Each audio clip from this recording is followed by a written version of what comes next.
Good night, good night. This will be labeled as a red pill breakdown.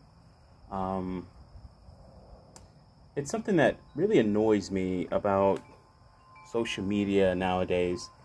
And I mean, there's some stuff that, I have problems with in a sense that just, you just see and you're like, oh, that's just stupid. But something that is reoccurring is sexual objectification. Not just any sexual objectification, but like sexual objectification. Essentially turning yourself into a sex object, putting yourself out there as a over-sexualized person. The clothes you wear, or showing off your body in, a way that other people, would find provocative. You could think of, like, say, a Calvin Klein model or something like that, a male Calvin Klein model, and what they do for them. Even some of the touch-up pictures that you've seen before about Justin Bieber, and like his his pre touch-up video, and then his touch-up shoot versus his post, right? Making his package bigger, in some cases showing a larger definition in his arms and things like that. That type of sexual objectification. Also, of course, the women, because, as red pill MGTOW men, we have to see these things and we have to understand what they are. And these things are some things that really annoy me in terms of how women would act. And, when a man is put in a similar scenario, and it's different for men, right? Like, we're not as sexualized as women are. Not openly. Like, I mean, women think men are sexy too, of course, that type of stuff. And we see this all the time in different videos where people are just looking at someone in their eye and a woman gets caught looking at a guy a certain way, so on and so forth. As if they're not sexual creatures too, or creatures with sexual urges, So that type of stuff, and that whole myth being broken down in a sense. But I was watching a video, and I'll put the link in the description. But I forgot the YouTuber's name. I watch her videos every so often just to hear what the other side has to say, because usually she's going to say something that I personally, I just don't agree with. So she's talking about Chloe Bailey and how Chloe Bailey, people are trying to humble her and her body. And, there's no problem really with a woman showing off her body. I'm a person that likes dancers. I mean, I love it. The problem I have with a person showing their body is later on showing their body and then coming back and saying, hey, you shouldn't treat me like a person that shows their body. I mean, this doesn't really make much sense to me, and not even talking about traditional women or anything like that, because honestly, my vice, as I've said multiple times before, the two vices that I am not ashamed of are strippers and ice cream. So when it comes to that, like, one day I'll have them both together, but when it comes to things like that, if women want to be sexually promiscuous, or women want to be sexually independent or strong or what have you, that's perfect. That's fine for me. I mean, it just means it's cheaper.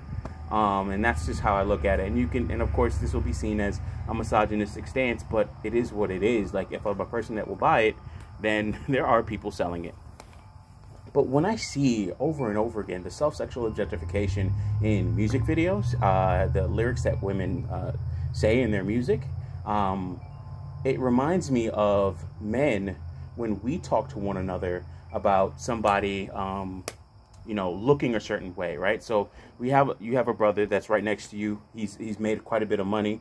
We tell that brother, hey, listen, man, you've made a lot of money. You got to watch your back. You have to watch who you talk to. You have to watch what you talk about around certain people, because sadly, there's some people that will have it out for you. Some people that have less than you. There's some people that will look at what you have and become jealous in some way, shape, or form, or try to hurt you, or in some cases humble you, meaning whoop your fucking ass and take your money and your chain and your car and your clothes, right?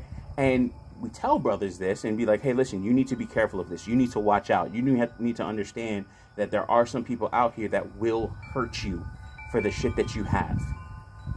That's just human nature, sadly. That's the society that we live in. There's haves and have-nots and so on and so forth. There's any any number of ways that you can explain why our society is, in some cases, poisonous, right? But with that being said, you do understand that there are certain risks for having more than other people.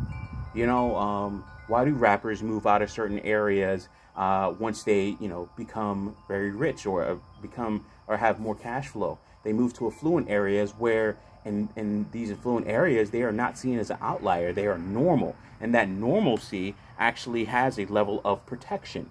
So for me personally, like last night, if you see the pants that I'm wearing, these are the pants that I used to wear when I was working at Beach Timber Company a while back, like a couple months back.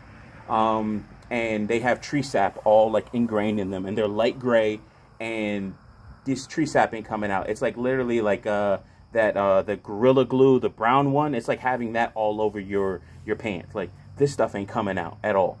So I wore that last night to the McDonald's, right?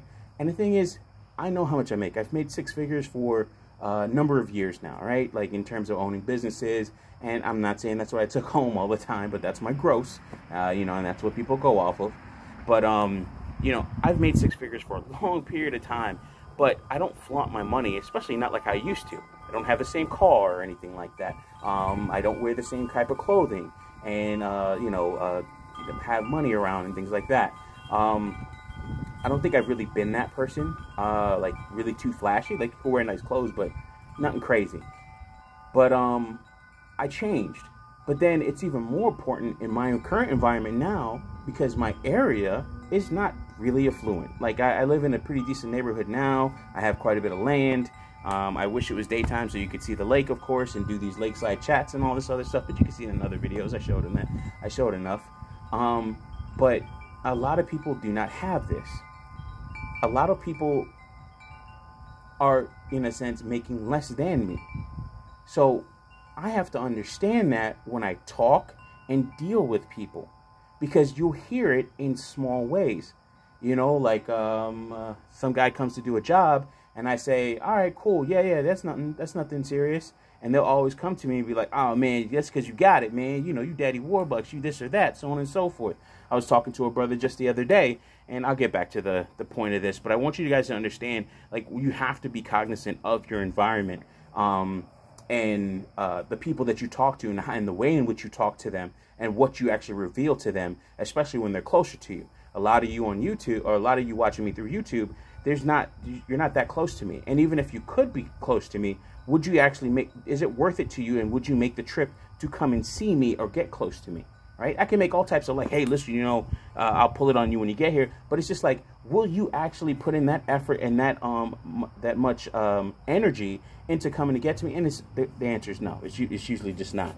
So I was talking to this gentleman, and I said, hey, listen, man, you know, he's like, man, I got a lot of debt. And then he told me his debt. He was like, hey, listen, man, it's like 20 bands. And I'm like, 20 bands? What are you talking about? Blah, blah, blah. And he was like, oh, man, that's because you got it, blah, blah, blah. And I was like, no. I've been in that situation where I've made $10 an hour, and I've gotten out of that, and gotten out of debt like that, and been able to, you know, actually take that money and make other investments in myself and in my business at the time when I was running my computer consulting company. But I also know that, you know, I'm not going to take I used to have a 740 Li, and I talk about that car because I miss it. I love that car. It's a 2011 740 Li. I freaking love that damn car. It's beautiful, right? It's like the pearl white. I used to call it the alabaster dragon, right? So sorry, I just thought I saw something. So I knew that that you can't have a car like that in certain places for long periods of time. You know, like, you're just not going to roll through impoverished areas with that type of car, with the hood or what have you, right? Like, you're just not going to do that. It's not smart to do that. You can really get robbed putting yourself in that situation. Now, how does this, how does this compare to sexual objectification? Sorry, it's kind of like word salad. But how does this compare to sexual objectification?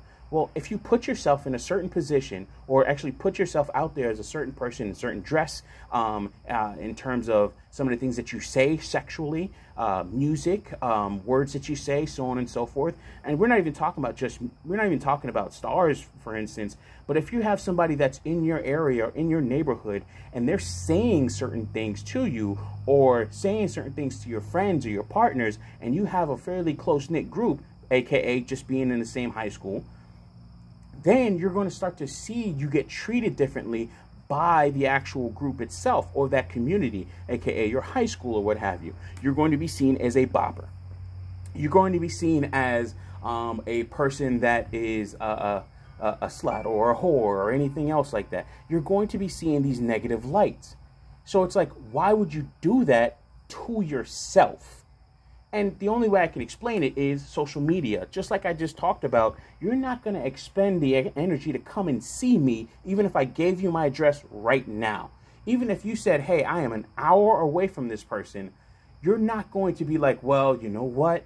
I need to go and see this person because they talked about something, or so on and so forth. It's not very many people that will do that. There are people that will do that, and they are the outliers usually, and they're the crazy motherfuckers. Because there are so many people that would maybe have that thought, but would not act on them. So when people start to self-sexually objectify, then you start to really understand that they believe no one's going to say, or no one's physically going to actually meet them or say anything to them, you know, in terms of when they actually are out in the street or so on and so forth. So they can quote unquote do this. But then they run into the people that will. The more immediate people are the people that are in comment sections. Well, they can say whatever they want, because essentially that person that is receiving that comment on their post is not going to expend the energy to come and see them, other than retweet or block or say something about them in another post. For you motherfuckers that are hating on me or that are shaming me for my body, so on and so forth, fuck you, blah, blah, blah. That usual stuff, right? But when it comes to like you getting out on the street and then somebody actually seeing about you and saying something to you, then it's a whole different story. Then it's I don't know why people did this to me. I don't know why somebody would think that of me. I don't know what would they have in their mind and their heart to actually do this, quote unquote, to me. And then you have to look at it. It's like, well, you posted this. Or in the case of a man, well, you kind of was out here flaunting your money, buying drinks, buying bottles, throwing all types of money, enjoying yourself. Yeah, you can do that, and you really should not be afraid of doing that. But the way the world and our society works is some people that don't have what you have will hate you for not having that. And I've talked to many people about, hey, listen, this is what you do with your finances. This is what you should do, so on and so forth. This is what I think is best for you to do, so on and so forth. And like me talking to other people about it. But people will actually hate you for what you have simply because they're not motivated to get to that point. They will always think of some possible way that, hey, listen, I can't do this, I can't do that, so on and so forth. And I'm not saying pull yourself up by your bootstraps, but I am saying, hey, listen, it's your fault you don't have it. And that's kind of like, you know, that's like one of my daily truths, like a version of my daily truth, where I say, hey, listen, you are getting everything you want out of life. Now, you can say that is depressing in some cases, but if you're getting a depressing result, change what you're doing so you can get a better or different result. So, anyways, with that being said, I've rambled on a little bit, but those are some of the things that really annoy me about self-sexual objectification, and looking at it from a red pill standpoint of like, hey, being aware of where you are in life or where you are in society, what your social class is, what your status is in terms of other people, which is a part of social class. Also your financial class is a part of social class, so on and so forth. They all mingle, they're pretty much the same thing, kind of like the same, three heads of the same body, dragon, what have you, or Hydra. So when it comes to stuff like that, and I see these videos talking about we shouldn't be humbling somebody like Chloe Bailey, well, plain and simple. It's like, are we really humbling her? Yeah, I could say yes. But at the same time, when you put yourself out there and you put yourself out there in the public, you know, this type of criticism will come. You know, a lot of that criticism dies down when you don't put yourself out there in these situations. Now, with that being said, there are many singers that don't put themselves out there in a very sexual manner or overly sexual manner, and those women don't get that same attention. Same thing with the men in terms of rappers or music artists. Like, you know, they don't put themselves out there in a fashion, and also men are just not sexualized in the same way. And also that most of the people that are doing the sexualization against women are men, because men will be a little bit more, they will voice their opinion about something or someone more than a woman would. Like, women just don't really do that. You know, the women that do that, it's like, it's becoming more common in a sense, but that's not always been the case. So, you know, we have to look at that type of stuff. But, you know, listening to that video, and then, you know, it all goes back to misogyny, misogynoir. And then I just be thinking to myself, like, just listening to it, it's just like, this is really misandry in a lot of ways, where it's just like, hey, men can do no right in no way, shape, or form. And even if we say something about somebody, then it's always seen as, hey, listen, you know, you have a penis, so you can't talk about this. And it's just like, okay, I mean, that's great, but then when somebody doesn't pay attention, or somebody doesn't protect you, or somebody doesn't, you know, somebody doesn't forget the things that you did out there, and how do you put yourself out there, and how you actually presented yourself to society, and then in some way, shape, or form, you get the backlash from that,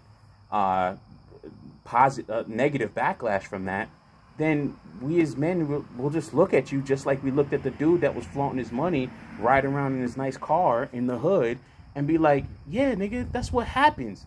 They gonna put your shit on fucking blocks, nigga. Like, what the fuck you expect to happen? Duh. Like, so anyways, but that's all I got, man. Hey, I wish you guys all the best as always, and this is just something that was annoying me. This is a bit of a breakdown. I'll put the link to the video that I was watching. Don't show her no hate. I don't have enough people here to actually you know, think that she'll get more hate than she already does. She has way more people than I do. But I mean, you know, we have to look at these things and ingest this stuff through a logical standpoint, and then use that so that we can actually better shape our vision of the world and move through it in a way that we can actually feel comfortable. Not holding on to this anger, to this red pill rage, to, you know, any of these negative sentiments that we may have because of the things that we've been through in the past, but to learn and gain better understanding. For me, red pill, and especially MGTOW, is not about disliking or just, you know, walking away from situations. It's more relationships with women. It's more about understanding women and who they are and how they work in this society, and how this environment influences the things that they do. Alrighty, with that being said, thank you so much. Appreciate you. Love you all. Peace.